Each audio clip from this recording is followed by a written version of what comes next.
Oh, I can't believe I'm here. I can't believe I'm in front of you. I can't believe I'm just here and just seeing the tragedy that happened. It touches me. Tracy Morgan's journey in the entertainment industry has been nothing short of a roller coaster ride. With soaring highs and challenging lows, he has navigated through the diverse landscape of a career marked by remarkable successes and formidable obstacles. From grappling with substance abuse to surviving a tragic accident, Morgan has faced and conquered a myriad of life's trials. Tracy Morgan's journey commenced in 1984 at the iconic Apollo Theater in Harlem. As per Us Weekly's biography of the comedian, a teenage Morgan boldly stepped onto the stage during the venue's renowned amateur night, successfully winning the favor of the famously demanding audience. Reflecting on his experience at the Apollo, Morgan expressed that it provided him with the confidence to take on the world. You gotta leave that coke alone. That coke is 99 and 0. That's fuck my pops up. Despite the time it took, Tracy Morgan pursued his path with determination. He honed his stand-up skills in comedy clubs and at the age of 23 secured a role in Martin Lawrence's sitcom Martin. Following a successful audition, he joined the cast of Saturday Night Live in '96, becoming one of the show's standout performers until his departure in 2003. In '06, Tina Fey, his SNL co-star, crafted a character inspired by Morgan for her new NBC sitcom 30 Rock. Morgan was enlisted to portray the comedic Tracy Jordan, an amusingly exaggerated version of himself. I'm an improviser. My acting style is like jazz that you laugh at. Now recognized as a living comedy icon, Tracy Morgan possesses the rare ability to evoke laughter with just the mention of his name. However, beneath the humor lies a narrative of profound pain. Tracy Morgan's upbringing unfolded in the Tompkins Housing Project, situated in the rugged Bedford-Stuyvesant neighborhood of Brooklyn, as highlighted by the Wall Street Journal. Reflecting on his childhood in an interview with NPR's Fresh Air, Morgan shared insights into his tumultuous relationship with his mother, who had separated from his father. Growing up in what he humorously termed Ghetto USA, Morgan described his early years as neither particularly joyful nor remarkably different from those of other inner-city kids grappling with family fractures. He acknowledged carrying a chip on his shoulder due to his parents' separation, a sentiment common among children in similar circumstances. Quote, "I was like any other inner-city kid with a chip on his shoulder because his daddy and his mommy wasn't together," Morgan explained. In an interview with Vanity Fair, Morgan revealed the challenging post-war life of his father, a Vietnam veteran who returned with a debilitating de-addiction. Despite his father's struggles, Morgan emphasized the profound connection he maintained with his children. Quote, "My father was a H addict. He died of AIDS, but he was always kept in his kid's life," Morgan expressed, underscoring that he, along with his siblings, constituted his father's world and legacy. My dad first introduced me to Saturday Night Live in 1975. My dad is probably smiling down on me when I was on the set doing this one. My dad is probably smiling down on me with his thumbs up. Morgan delves deeper into the complexities of his relationship with his father in his memoir, I Am the New Black. Within its pages, he recounts a pivotal moment during his senior year in high school when a fierce altercation with his father left their relationship in tatters. In a regrettable exchange, Morgan expressed a wish for his father's death. Later that day, his father, grappling with the consequences of D-use, revealed the heartbreaking truth to Morgan: he was dying of AIDS. In his book, I Am the New Black, Tracy Morgan recalled how crime plagued his neighborhood. Quote, "My backyard became the city's market for C&H, he wrote, and our people were right there to participate in every way, as dealers, as addicts, and as statistics day after day. With few other prospects, Morgan began supporting himself by selling C. Quote, I was the worst D dealer you could imagine, he admitted to Rolling Stone. Quote, I would throw meetings with the F crackheads. I'd tell them, listen, I'm tired of all your BS. You've got to get your S together. Morgan also joked about his C dealing days during an appearance on Conan. Quote, I sold C, yeah, but I was a C dealer with a heart of gold, Morgan quipped. I would sell them C and then feel sorry for them. Decades later, Morgan admitted he's come to regret that part of his life. Quote, it still bothers me today, but it's something that I did. It was survival. Navigating the C trade in Bed-Stuy during the 1980s was a perilous endeavor, as Morgan came to realize when his closest companion, Alan, his partner in the D trade, fell victim to violence. Alan met a tragic end during a D transaction gone awry, succumbing to gunfire in a dispute with another individual, a sadly familiar scenario in their community. Morgan recounted to the Los Angeles Times, that was common in our community. The gravity of the situation hit Morgan even harder when Alan, his C-dealing partner, imparted a memorable piece of advice shortly before his untimely death at the age of 19. Morgan shared with NPR's Fresh Air, quote, "He would say to me, 'Yo, Tracy, man, you should be doing comedy.' A mere week later, Allen lost his life, leaving Morgan deeply affected. Reflecting on the tragedy, Morgan likened it to his own personal Vietnam, grappling with survivor's guilt as he started to taste success. He questioned why he managed to escape the dangerous lifestyle while others did not. I sold crack, Yeah. but I was a crack dealer with a heart of gold. I would sell them crack and then feel sorry for them. Confronted with the fragile nature of life, Morgan made a pivotal decision to channel his experiences into something positive. As detailed in his book, I Am the New Black, he embarked on the journey of crafting a stand-up comedy act. He tirelessly honed his skills on the stages of, quote, every open mic night in the Bronx and any comedy club that would give me 5 minutes of time. While perfecting his stand-up routine, Tracy Morgan secured a spot on the TV series Def Comedy Jam where he brought to life the character Biscuit, a creation of his own imagination, complete with a propeller-topped beanie adorned with a food stamp. Notably, Martin Lawrence hosted the episode in which Morgan appeared, ultimately leading to his inclusion in Lawrence's TV sitcom Martin, where Morgan portrayed the character known as Hustle Man. And one day, my boy Raul, he took me to Def Jam because he was an intern over at Russell Simmons, and me, him, and my brother was sitting up in the balconies, and Martin came out and did his thing.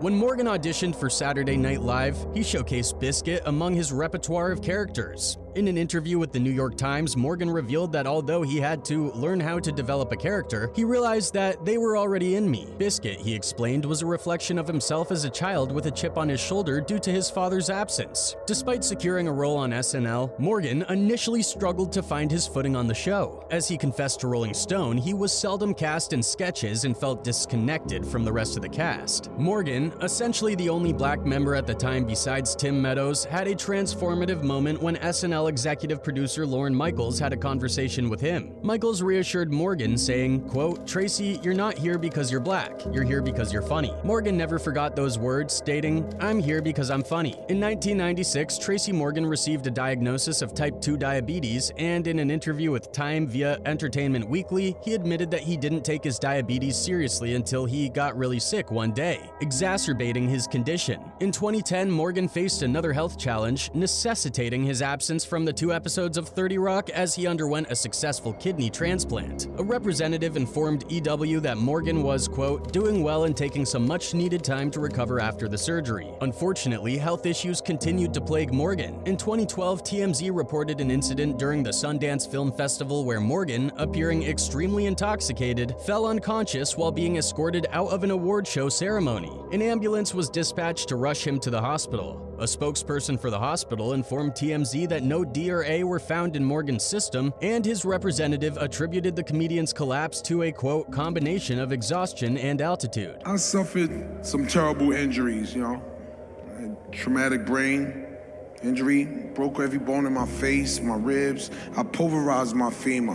Morgan echoed this explanation when he later addressed the incident on Twitter, stating, Superman ran into a little kryptonite. He added, the high altitude in Utah shook up this kid from Brooklyn. Tracy Morgan's health struggles were not solely confined to medical issues, but extended to legal troubles involving DUI convictions. The first incident occurred in late 2005 when TMZ reported Morgan's arrest for speeding in Hollywood, which led to charges of DUI.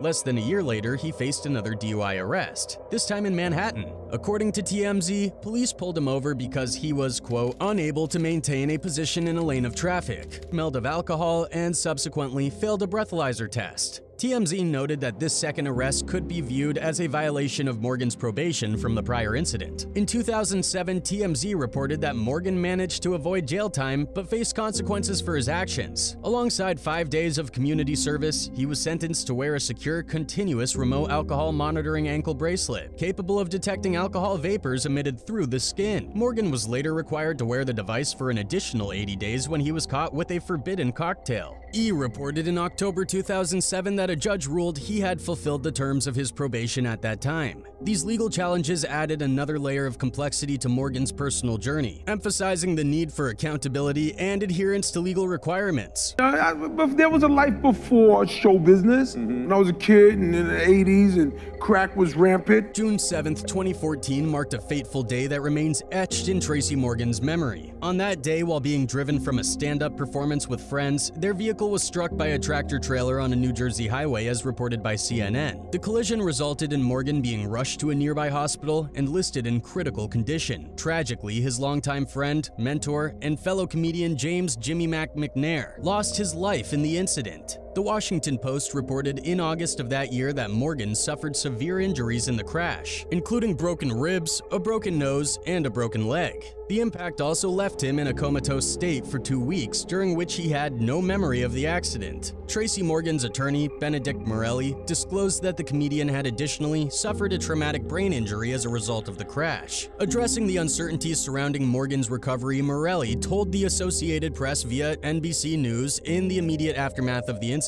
Quote, "When you have a traumatic brain injury, it takes a very long time to find out how you're going to do and how much you're going to recover." At that moment, the outlook was unclear, and Morelli expressed hope while acknowledging the challenges ahead, stating, "We're hoping and praying to get him back to where he was, but the jury's out." The crash marked a pivotal moment in Tracy Morgan's life, leading to a lengthy and challenging road to recovery. A few weeks following the car accident that left Tracy Morgan into a coma, the New York Times reported that he had been transferred to an undisclosed rehab facility where he would spend the remainder of the year focusing on healing both his body and his brain. The case is settled, but the pain is always going to be there for Jimmy Mac. You know, he's a close friend of mine. During his extended recovery period, Morgan underwent rigorous rehab, including daily speech, cognitive, vocational, and physical therapies, with the goal of restoring him to his pre-accident state, as noted by Page 6. When asked about the possibility of Morgan returning to the stage, his lawyer, Benedict Morelli, emphasized that it was too early to make any predictions. "The doctors don't know the answer," he stated, adding, "I don't know the answer." Page 6 also reported that the accident had resulted in Morgan missing out on several lucrative opportunities, including an FX TV series and a movie. Despite the uncertainty surrounding his future, Morgan maintained an optimistic outlook on the possibility of a comeback. Quote, "I love you all. I'm fighting hard every day to get back." In June 2015, Tracy Morgan, still in the process of recovering from the tragic accident that claimed his dear friend's life, bravely appeared on NBC's Today to provide an update on his condition. In the emotionally charged interview, Morgan acknowledged the slow pace of his recovery, sharing that he used a cane for assistance with walking.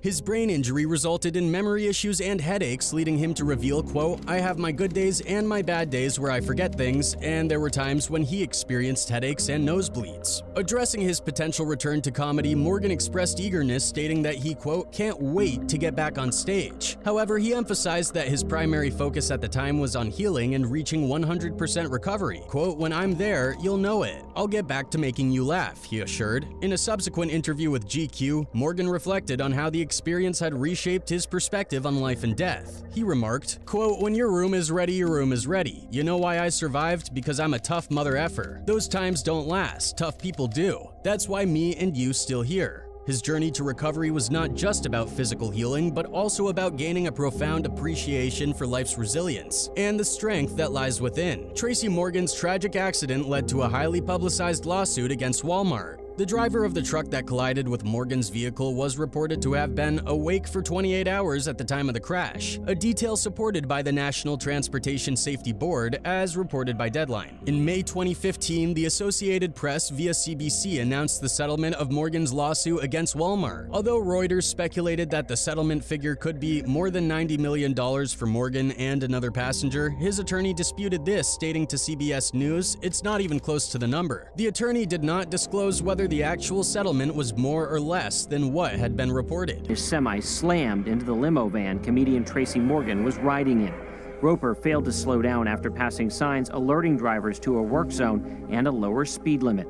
A year after the tragic incident, Morgan emotionally spoke to the Today Show about the crash and his recovery, tearfully expressing his disbelief at being alive and in front of the cameras. He stated, quote, "I can't believe I'm here. I can't believe I'm in front of you. I can't believe I'm just here and just seeing the tragedy that happened. It touches me. This is not something I'm making up. Do you know what God said to me? He said, your room ain't ready. I still got something for you to do, and here I am, doing an interview with you." While the legal battles were underway, the emotional toll of the accident lingered, especially with the loss of Morgan's dear friend James "Jimmy Mac" McNair. Morgan took responsibility for the pain, expressing in an interview with WABC TV, quote, "When you're in an accident, your life is shattered. When you lose a friend like that, your life is shattered." He acknowledged the need to forgive himself for inviting everyone on the bus, stating, quote, "I had to forgive myself so I could move forward." Tracy Morgan's excitement over his new car purchase was short-lived, as mere hours after acquiring the vehicle, it was involved in a fender bender. According to page 6, a Honda CR-V allegedly attempting a right turn from the left lane collided with the side of Morgan's Bugatti. An eyewitness at the scene shared with page 6 that Morgan had just bought the car for $2 million and that it was still brand new with a dealer tag. Morgan understandably was not thrilled about the situation.